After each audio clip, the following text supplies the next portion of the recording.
Morning, Katie. It's Saturday. Ugh. Today's just one of those days where I really hate life because I have so much studying to do, and I've been blowing off doing this to study, but now I definitely have to study, but I gotta do this. I gotta go buy my mom a Mother's Day card and some flowers before, Mother's Day. If not, I'll have to wake up at 6 a.m. just to go out and buy a card.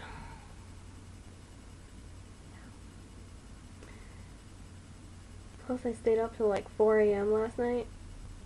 I didn't wake up till 1 p.m., but still. Anyway, today I'm supposed to talk about Shakespeare. And I haven't read much of Shakespeare. I've only read Romeo and Juliet, Macbeth, and Othello. Othello's my favorite. I have the Othello board game, which really doesn't have much to do with the play, but it's still fun. Yeah. Shakespeare's pretty awesome, though. I like his characters. I like his insults. I like his themes and whatnot. It's pretty basic stuff, but it's also really good stuff. Anyway,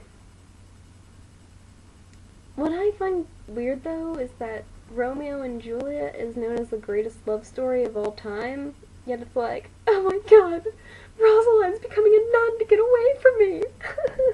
Cries in corner. Friend comes up to you, dude, let's go get high and crash a party. And he's like, okay. So they go to the party and they're high on ecstasy and they're like, hey, it's Juliet.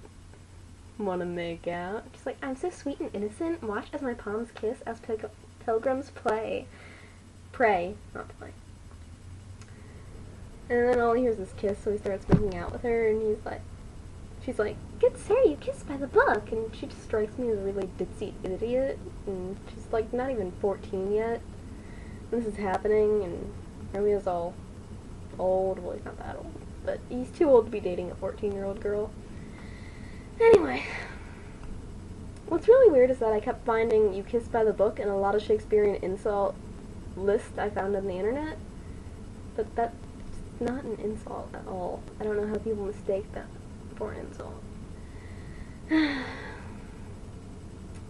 Yeah, so after that, Juliet finds out that he's a Montague and that she's not supposed to date him. She's already pretty much engaged to another man named Paris at the time. But she's screaming off her balcony oh, only Romeo had a different name, then we could be together. And then all of a sudden Romeo comes out of the bushes and is like, hey, I'll throw away my name if it means I can be with you. And it's like, how did he find her bedroom window? You really gotta consider that. Romeo is a freaking stalker. That's probably why Rosalind wanted to become a nun. So then later on, Juliet's cousin Tybalt gets mad and kills Romeo's best friend, and Romeo gets pissed and kills Tybalt, even though he knows it's Juliet's cousin, and some people are like, he shall be executed, and he's like, no, I did it because this guy already killed somebody else, and they're like, oh, then you're just banished. But they're already married, so he comes into her window, and he's like, so, I killed your cousin. She's like, oh, that's sad, but at least you're okay. And instead of running away together at that moment, when he was banished, he's just like, why don't you stay here for a few more days, even though there's no logical way or reason for you to stay behind right now.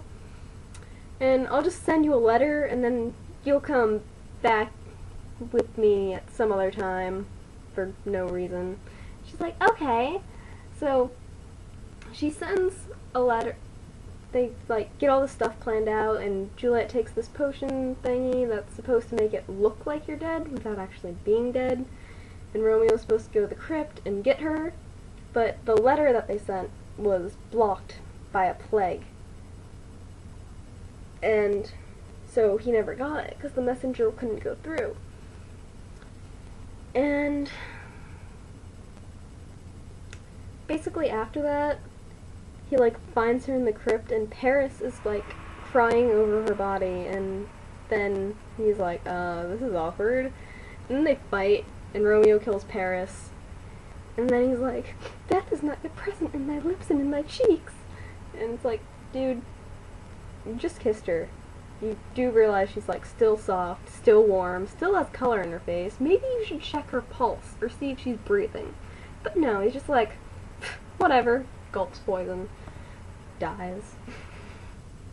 Then Juliet wakes up, and you know, she's like, oh my god, he killed himself.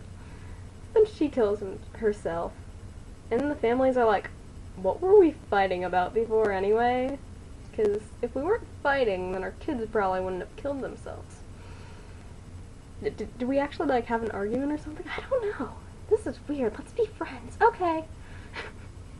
So it's basically about human stupidity over love.